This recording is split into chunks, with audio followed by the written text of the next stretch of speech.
Selamat datang kembali, kita langsung aja ya, kita mau bahas tuntas materi Anda hari ini, fokusnya di bab 15 soal fairness games atau permainan keadilan.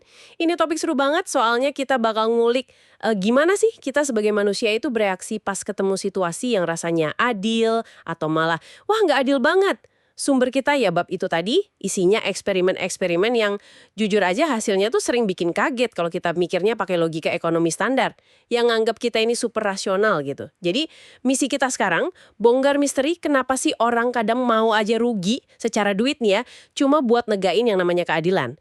Atau buat ngukum orang yang dianggap curang. Kita lihat deh gimana eksperimen ini nunjukin sisi manusiawi kita. Siap ya? Yuk kita bedah bareng. Iya, betul banget. Konsep keadilan ini seringkali kayak di nomor dua kan gitu ya, di model ekonomi yang lama.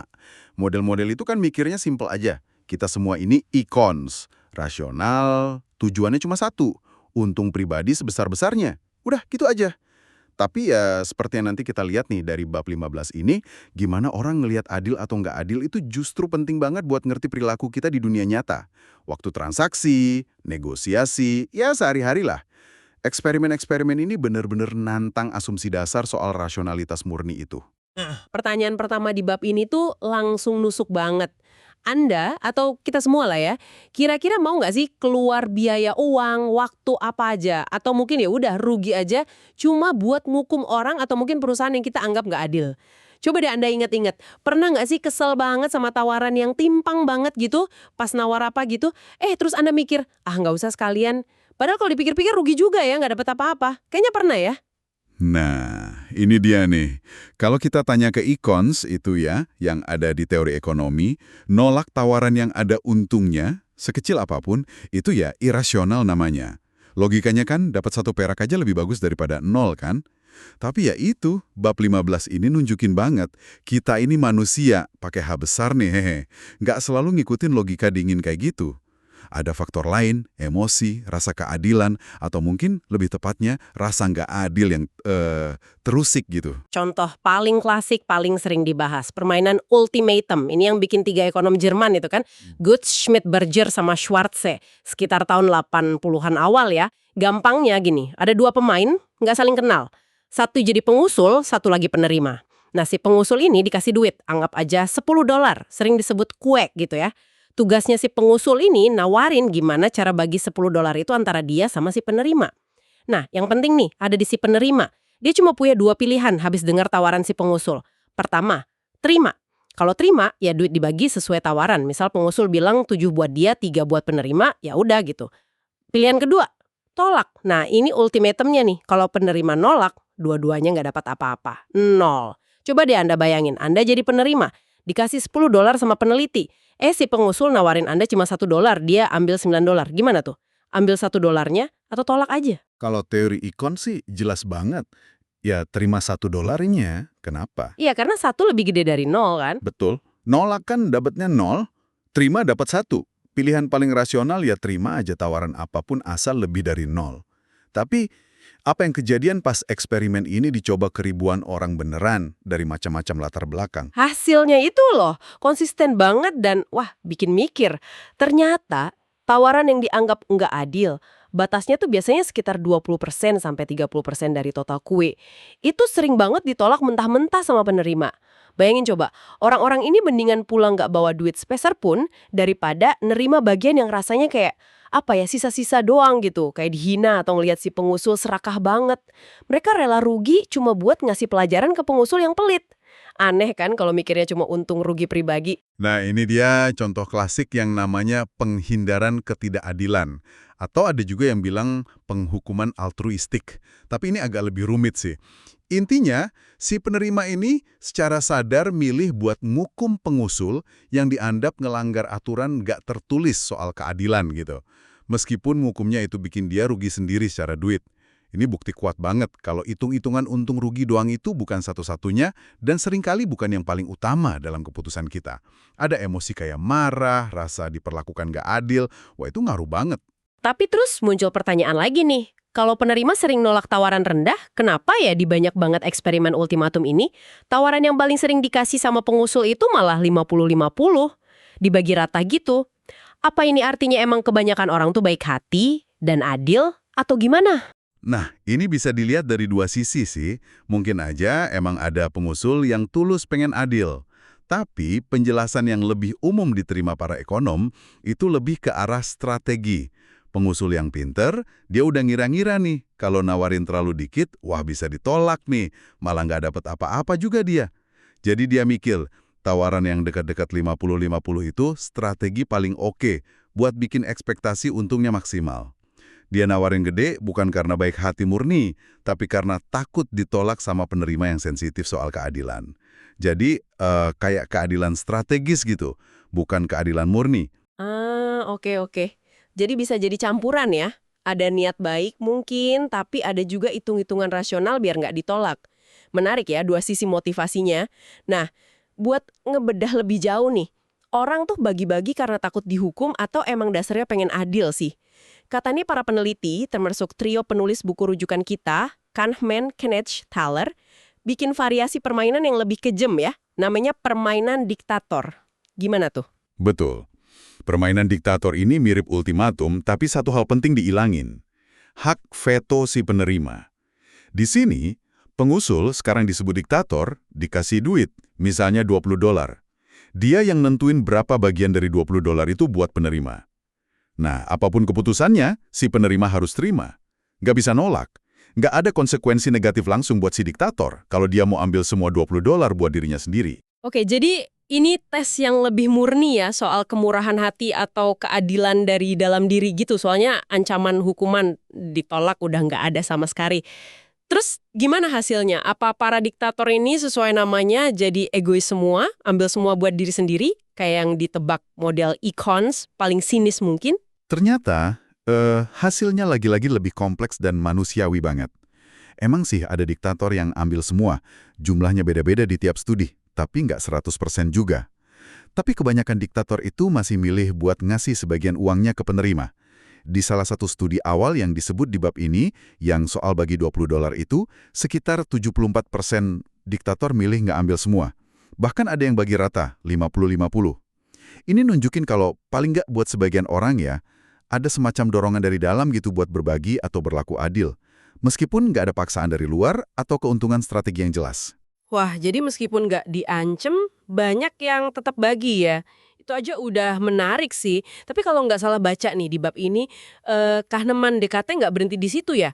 Ada lapisan lagi yang bikin makin mikir soal nilai keadilan ini. Ada tahap hukuman kan? Betul, ini bagian yang cerdik banget dan banyak ngungkap hal.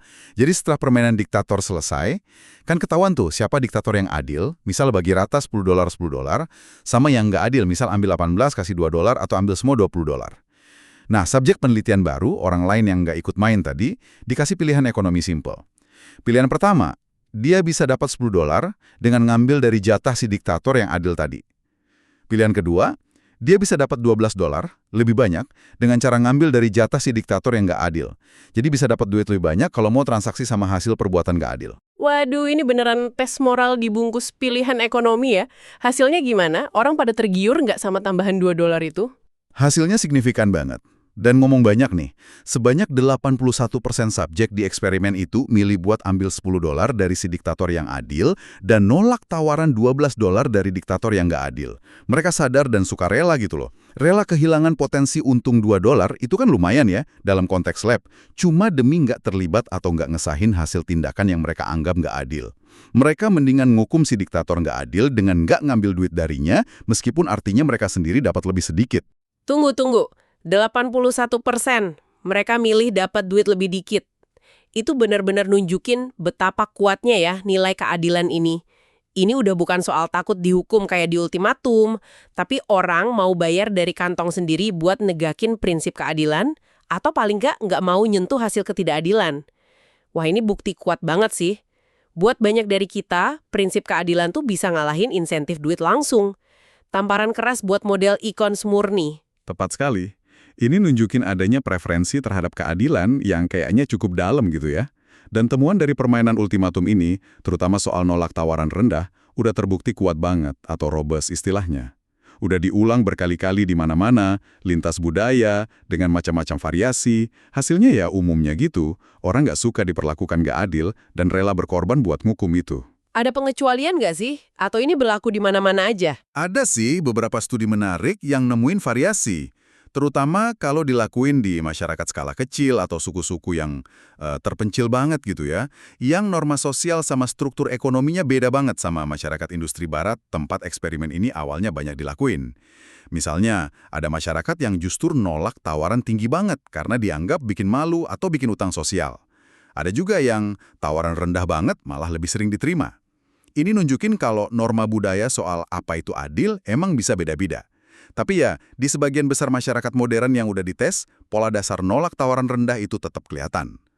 Tentu aja, ini juga bikin muncul pertanyaan lagi yang belum kejawab tuntas. Salah satu yang paling sering ditanya, gimana kalau taruhannya bukan $10 atau $20, tapi gede banget. Misalnya, di ultimatum game, pengusul dikasih $1 juta, terus nawarin Anda $10.000, cuma 1%. Masih bakal nolak demi prinsip nggak? Wah, kalau itu sih intuisi bilang ya ambil aja kali ya duitnya. Mungkin orang jadi lebih rasional kayak icons kalau jumlahnya gede banget. Iya, beberapa penelitian dengan taruhan lebih tinggi, ratusan dolar gitu, nunjukin tingkat penolakan emang cenderung turun, tapi nggak hilang sama sekali loh. Jadi batasnya di mana pragmatisme ngalahin prinsip keadilan ini, wah masih jadi bahan riset terus. Oke, jadi kita udah lihat nih gimana keadilan atau ketidakadilan itu kuat banget ngaruhnya di interaksi satu lawan satu. Tapi gimana kalau situasinya melibatkan kelompok? Soal kerjasama dan potensi curang dalam skala lebih gede gitu. Bab ini juga bahas itu kan, lewat permainan lain? Betul. Isu penting lainnya itu soal kerjasama buat nyediain barang publik. Ini dites pakai eksperimen, namanya permainan barang publik. Konsep barang publik ini sendiri cukup dasar ya di ekonomi. Gampangnya, barang publik itu punya dua ciri. Non-rival rules artinya kalau satu orang pakai, nggak ngurangin buat orang lain, sama non-excludable. Artinya, susah banget buat ngelarang orang nikmatin meskipun dia nggak bayar. Contohnya kayak apa tuh? Contoh klasiknya ya kayak pertunjukan kembang api umum, siaran radio gratis, atau keamanan negara gitu. Semua bisa nikmatin kan? Terus masalahnya apa sama barang publik ini? 1954 yang singkat tapi penting banget, nunjukin kenapa pasar bebas atau cara sukarela itu seringkali gagal nyediain barang publik yang cukup. Ada undersupply. Kenapa? Ya karena masalah penunggang bebas atau free rider tadi. Tiap orang kan punya dorongan buat nikmatin aja barangnya tanpa ikut bayar atau usaha. Ngarepin orang lain aja yang lakuin. Oh, jadi kalau semua mikir gitu? Ya, barang publiknya nggak bakal ada. Atau kalaupun ada ya kualitasnya jelek. Nah, permainan barang publik ini ngetes dilema ini di lab. Cara mainnya gimana tuh biasanya? Biasanya, gini, ada sekelompok orang, misal 4 orang. Masing-masing dikasih modal awal, katakanlah 10 token. Tiap putaran, mereka milih mau simpan berapa token buat diri sendiri, mau nyumbang berapa ke pot bersama kelompok. Nah, kuncinya di sini. Semua token yang masuk ke pot bersama, itu bakal dikaliin sama peneliti. Misalnya dikali 2 atau 1,5. Terus hasilnya dibagi rata ke semua anggota kelompok. Nggak peduli siapa yang nyumbang, berapa banyak nyumbangnya. Coba saya pahami dulu. Kalau semua 4 orang nyumbang semua 10 tokennya, total di pot jadi 40. Dikali 2, jadi 80. Dibagi rata berempat, masing-masing dapat 20 token. Wah, untung semua dong ya. Dari modal 10 jadi 20. Tapi, insentif per orangnya beda. Coba Anda pikirin. Kalau 3 teman Anda nyumbang semua 10 token, total 30, terus Anda nggak nyumbang sama sekali, simpen aja 10 token Anda. Pot isinya 30 kan? Dikali 2 jadi 60. Dibagi rata berempat, masing-masing dapat 15. 3 teman Anda yang baik hati itu cuma dapat 15 token. Sedangkan Anda dapat 15 dari pot plus 10 yang Anda simpen tadi. Total Anda dapat 25. Jauh lebih untung kan daripada ikut nyumbang? Anda jadi free rider. wah iya juga ya. Terus apa yang biasanya kejadian kalau dimainin berulang-ulang? Bisa ditebak sih, pasti jadi kacau ya. Seringnya gitu. Hasil tipikalnya gini. Di putaran awal-awal, orang biasanya lumayan kooperatif. Sumbangan ke pot bersama lumayan tinggi. Mungkin masih optimis atau pengen saling percaya gitu ya. Tapi, makin lama putarannya, biasanya sumbangan turun drastis, kadang sampai hampir nol di akhir. Kenapa? Ya karena orang mulai lihat, loh, kok ada yang nggak nyumbang atau nyumbangnya dikit banget nih, para free rider. Yang tadinya mau kerjasama, jadi ngerasa dimanfaatin. Ngerasa jadi orang bego gitu, yang terus-terusan nyumbang, yang lain enak-enakan ngambil untung. Kepercayaan hilang, kerjasama hancur, Akhirnya, semua balik ke strategi egois. Padahal hasil akhirnya jadi jelek buat semua. Tragedi kerjasama klasik nih namanya. Jadi rangkuman besarnya apa nih dari semua eksperimen fairness games yang kita bedah dari bab 15 ini? Buat Anda yang lagi dengerin, pesan utamanya kayaknya jelas ya. Kita ini, manusia, ternyata jauh lebih rumit daripada sekedar mesin hitung-hitungan untung rugi kayak econs, rasa keadilan, norma sosial, pengen kerjasama, dan terutama nih, kemauan kuat buat ngukum perilaku curang atau nggak adil meskipun kita sendiri rugi, itu bagian penting banget dari cara kita berinteraksi, baik ekonomi maupun sosial. Iya, kita udah lihat bentuknya kuat dari macam-macam sudut pandang. Orang nolak tawaran nggak adil di permainan ultimatum, itu nunjukin kita nggak mau diperlakukan semena-mena. Terus, kemauan buat berbagi di permainan diktator, walaupun nggak semua dan nggak selalu ya, itu nunjukin ada potensi altruisme atau nurutin norma, meskipun nggak dipaksa. Dan yang paling nonjok tadi, 81% orang rela korbanin duit di tahap hukuman demi nggak mau kesenggol sama ketidakadilan. Itu benar-benar nunjukin betapa dalamnya nilai keadilan ini. Di sisi lain, permainan barang publik juga ngingetin kita ya, kalau kerjasama itu rapuh, gampang banget dorongan buat curang atau jadi free rider itu ngerusak potensi untung barang yang lebih gede, kalau nggak ada aturan main atau rasa percaya yang kuat. Nah, penting juga nih buat diingat, kayak yang disinggung di bab ini juga, motivasi di balik semua ini tuh kompleks banget, berlapis-lapis. Bukan cuma sekedar suka adil atau benci curang gitu aja. Bisa jadi campuran rumit antara emang suka hasil yang adil, pengen jaga reputasi sosial biar kelihatan baik, strategi jangka panjang, ngukum sekarang biar besok nggak dicurangin lagi, dan tentu aja dorongan emosi kayak marah, iri, atau bahkan rasa bersalah. Nah, implikasinya buat kehidupan nyata Anda kan luas banget ya jadinya. Mulai dari cara Anda nego gaji atau bisnis, gimana kebijakan publik kayak pajak dibikin biar rasanya adil dan orang mau ikut, sampai ngerti dinamika konflik dan kerjasama di tim kerja Anda. Ngerti kalau orang lain, dan diri Anda sendiri juga, itu nggak cuma didorong sama duit, tapi juga sama persepsi kuat soal adil atau nggak adil. Itu bisa jadi kunci buat bikin interaksi dan sistem yang lebih efektif dan harmonis. Benar sekali. Kalau kita bikin aturan atau insentif, tapi ngabaikan faktor keadilan, ini, bisa jadi bumerang. Sistem yang mungkin di atas kertas efisien, tapi dirasa nggak adil banget sama orang-orang di dalamnya, ya kemungkinan besar bakal gagal atau banyak ditentang. Nah, sebagai penutup nih, saya mau kasih satu pertanyaan buat Anda renungin sendiri. Dari semua yang udah kita obrolin soal permainan keadilan ini, seberapa jauh sih Anda pribadi mau melangkah? Atau berapa banyak, entah itu duit, waktu, kenyamanan, bahkan mungkin hubungan yang Anda rela korbanin buat negakin apa yang Anda anggap adil dalam hidup sehari-hari. Kapan Anda ngerasa garis batasnya?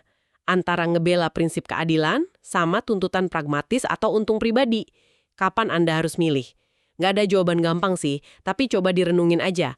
Mungkin bisa bikin kita lebih paham soal nilai-nilai kita sendiri. Oke deh, terima kasih banyak udah nyimak obrolan kita kali ini. Semoga ada perspektif baru ya. Sampai ketemu lagi di pembahasan berikutnya.